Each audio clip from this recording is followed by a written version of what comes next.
സംസ്ഥാന തെരഞ്ഞെടുപ്പ് കമ്മീഷണറായി ശേഷാദ്രിനാഥിന്റെ നിയമന വിവാദത്തിൽ ഇടപെട്ട് ഹൈക്കമാൻഡ്. നിയമന പരാതി ഹൈക്കമാൻഡ് പരിശോധിക്കും. എൻ ശേഷാദ്രിനാഥിന്റെ സംഘപരിവാർ പശ്ചാത്തലമാണ് പരിശോധിക്കുക. അതേസമയം വിഷയത്തിൽ മുഖ്യമന്ത്രിയെ കാണാനൊരുങ്ങി KPCC general secretary PM Niyas. വിവരങ്ങളുമായി നൃപൻ ചക്രവർത്തി കൂടി ചേരുന്നുണ്ട് തിരുവനന്തപുരത്ത്. നൃപൻ, ഏതായാലും നേരത്തെ PM നിയാസ് പറഞ്ഞതുപോലെ, അനിൽകുമാർ ചൂണ്ടിക്കാട്ടിയതുപോലെ സംഘപരിവാറിന്റെ അജണ്ട കൃത്യമായി നടപ്പിലാക്കപ്പെടുന്നുണ്ട്. അതിന്റെ ഏറ്റവും കൂടുതൽ ഉദാഹരണമാണ് ഈ ശേഷാദ്രിനാഥിന്റെ നിയമനം. ഡീലിമിറ്റേഷൻ വരുമ്പോൾ എങ്ങനെയാണ് സംഘപരിവാർ ഇടപെടാൻ പോകുന്നത്? 3 സീറ്റിൽ നിന്ന് 30 സീറ്റായി മാറാൻ പോകുന്നു. ഇതിന്റെ ഗൗരവം ACCക്ക് ഹൈക്കമാൻഡിന് ബോധ്യപ്പെട്ടിട്ടുണ്ടോ? അപ്പോൾ ഇത് ആ സാഹചര്യത്തിലാണോ, വിവാദമായതിന്റെ പശ്ചാത്തലത്തിലാണോ ഇടപെടുന്നത്? അതോ മറ്റേതെങ്കിലും തരത്തിൽ?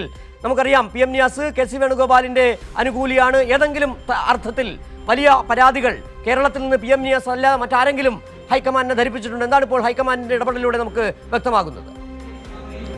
സിജു, ഗൗരവതരമായി ഈ ഒരു വിവാദം മാറിയിരിക്കുന്നു എന്ന കാര്യം ഉറപ്പാണ്. KPCCയുടെ ജനറൽ സെക്രട്ടറി ആയിട്ടുള്ള PM നിയാസ് തന്നെയാണ് AICCക്ക് അടക്കം ലീഡർഷിപ്പിന് ഇതുമായി ബന്ധപ്പെട്ട പരാതി നൽകുന്നത്. ഇതിൻ്റെ കൂടി അടിസ്ഥാനത്തിലാണ് കേരളത്തിൻ്റെ ചുമതലയുള്ള AICCയുടെ ജനറൽ സെക്രട്ടറി ആയിട്ടുള്ള ദീപാദാസ് മുൻഷി ഇക്കാര്യത്തിൽ ഇടപെടാനുള്ള തീരുമാനം അറിയിച്ചിട്ടുള്ളത്. ഇക്കാര്യത്തിൽ ശേഷാദ്രിയുടെ അയാളുടെ പശ്ചാത്തലം, അയാളുടെ സംഘപരിവാർ പശ്ചാത്തലത്തെ സംബന്ധിച്ച് ഗുരുതരമായ ആരോപണമാണല്ലോ PM നിയാസ് മുന്നോട്ട് വെച്ചത്. അതുകൊണ്ട് തന്നെ ഇത് സംബന്ധിച്ച് പശ്ചാത്തലം അടിയന്തരമായി പരിശോധിക്കണം. ഇത്തരൊരു നിയമനത്തിൻ്റെ സാധുത എന്താണ്, അങ്ങനെ ഒരു നിയമനത്തിലേക്ക് പോയത്? ഇത് സംബന്ധിച്ച് പരാതി വളരെ ഗൗരവതരമായ പരാതിയായിട്ട് തന്നെയാണ് AICC കാണുന്നത്. മാത്രമല്ല, PM നിയാസ് ആഭ്യന്തരമന്ത്രിക്ക് പിന്നാലെ മുഖ്യമന്ത്രിയെ കാണാനുള്ള സമയവും ചോദിച്ചിട്ടുണ്ട്. ശക്തമായ അദ്ദേഹത്തിൻ്റെ നിലപാടുമായി മുന്നോട്ട് പോകാൻ തന്നെയാണ് തീരുമാനം. ഇത് സംബന്ധിച്ച് ഒരു തരത്തിലുള്ള വിട്ടുവീഴ്ചയ്ക്കും അദ്ദേഹവും തയ്യാറല്ല. അതുകൊണ്ട് PM നിയാസ് മാത്രമായി നേരത്തെ സൂചിപ്പിച്ചതുപോലെ അദ്ദേഹം KC വേണുഗോപാൽ വിഭാഗത്തിൻ്റെ ഏറ്റവും പ്രധാനപ്പെട്ട നേതാവാണ്. KPCC ജനറൽ സെക്രട്ടറി എന്ന നിലയിൽ കഴിഞ്ഞ തെരഞ്ഞെടുപ്പിൻ്റെ പ്രവർത്തനങ്ങൾക്കടക്കം നേതൃത്വം നൽകിയ നേതാവൊക്കെ തന്നെയാണ്. പക്ഷേ ഈ വിഷയത്തിൽ PM നിയാസ് ഒറ്റയ്ക്കല്ല, ഒരു ഗ്രൂപ്പ് മാത്രമല്ല, എല്ലാ മുതിർന്ന നേതാക്കളുടെയും പിന്തുണ PM നിയാസിന് അനുകൂലമായി ഉണ്ട് എന്ന് തന്നെയാണ് ലഭിക്കുന്ന വിവരം.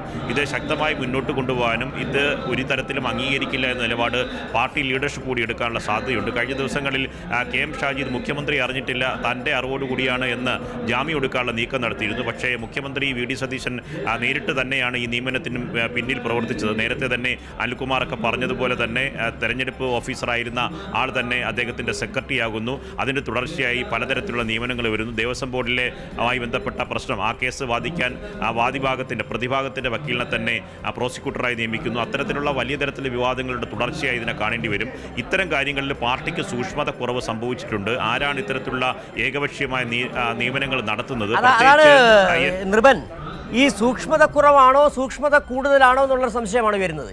നിയാസ് നേരത്തെ കൈരളി ന്യൂസോട് സംസാരിപ്പിച്ചപ്പോൾ പറഞ്ഞത് ശേഷാദ്രിനാഥിന്റെ നിയമനം എങ്ങനെ ഔട്ട് ഓഫ് അജണ്ടയായി വന്നു എന്നുള്ളതാണ്. ശേഷാദ്രിനാഥൻ സംഘപരിവാർ പാരമ്പര്യമുള്ള, അവിടെയാണ് VD സതീശൻ എന്ന് പറയുന്ന മുഖ്യമന്ത്രിയുടെ ഇടപെടൽ. സംഘപരിവാർ ഡീല് തന്നെയല്ലേ ഏറ്റവും ഒടുവിലായി പുറത്തു വരുന്ന ആ ഡീലിന്റെ വിവരമാണ് ശേഷാദ്രിനാഥൻ. എങ്ങനെയാണ് ഔട്ട് ഓഫ് അജണ്ടയായി വരുന്നത്? മുഖ്യമന്ത്രി അറിയാതെ ഔട്ട് ഓഫ് അജണ്ടയായി വരുമോ? ആ ചോദ്യമാണ് നിയാസ് ചോദിക്കുകയും ചെയ്തത്. തീർച്ചയായും നിയാസ് AICC ലീഡർഷിപ്പിന് നൽകിയ പരാതിയിൽ ഇത് സംബന്ധിച്ച് എൻ ശേഷാദ്രിനാഥിനെ സംബന്ധിച്ച്, അദ്ദേഹത്തിൻ്റെ പ്രൊഫൈൽ സംബന്ധിച്ച്, അദ്ദേഹത്തിൻ്റെ സംഘപരിവാർ പശ്ചാത്തലത്തെ സംബന്ധിച്ച മുഴുവൻ രേഖകളും അദ്ദേഹം സമർപ്പിച്ചിട്ടുണ്ട്. അദ്ദേഹത്തിന് വ്യക്തമായി വ്യക്തിപരമായ കൂടിയുള്ള ബോധ്യത്തിൻ്റെ അടിസ്ഥാനത്തിലാണ് അദ്ദേഹം ആ പരാതിയിൽ ഉറച്ചു നിൽക്കുന്നത്.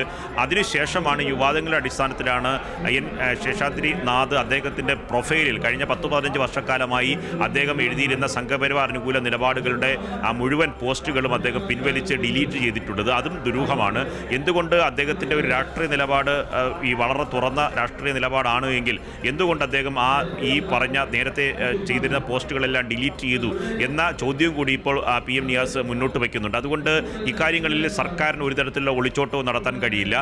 ഹൈക്കമാൻഡിനെ സംബന്ധിച്ചിടത്തോളം ഈ വിവാദം കത്തിപ്പടരുമ്പോൾ അടിയന്തരമായ ഇടപെടൽ തന്നെയാണ് AICCയുടെ ജനറൽ സെക്രട്ടറി ആയിട്ടുള്ള കേരളത്തിൻ്റെ ചുമതലയുള്ള ദീപാദാസ് മുൻഷി മുന്നോട്ട് പോകുന്നത്. അടിയന്തരമായി ഇദ്ദേഹത്തിൻ്റെ സംഘപരിവാർ പശ്ചാത്തലം പരിശോധിച്ച് റിപ്പോർട്ട് നൽകണം. എന്തുകൊണ്ടാണ് ഇങ്ങനൊരു പശ്ചാത്തലമുള്ള ഒരാൾ മുഖ്യ തെരഞ്ഞെടുപ്പ് കമ്മീഷനായി നിയമിക്കാനുള്ള ശുപാർശ സർക്കാരിൻ്റെ ഭാഗത്തു നിന്ന് പോയി എന്ന കാര്യമാണ് AICC നേതൃത്വം പരിശോധിക്കുന്നത്.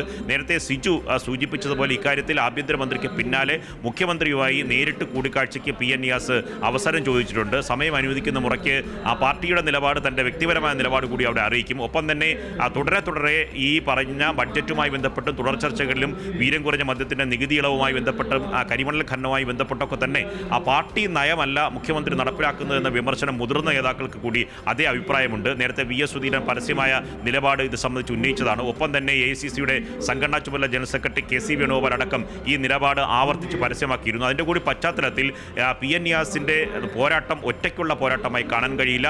ഗ്രൂപ്പിനതീതമായി മുതിർന്ന നേതാക്കളുടെയും AICCയുടെയും പിന്തുണ കൂടി PN നിയാസിന് ലഭിക്കുകയാണ്. സിജു, ശരി, നിർഭൻ ചക്രവർത്തിയാണ് തിരുവനന്തപുരത്തു നിന്നുള്ള വിവരങ്ങൾ നൽകിയത്.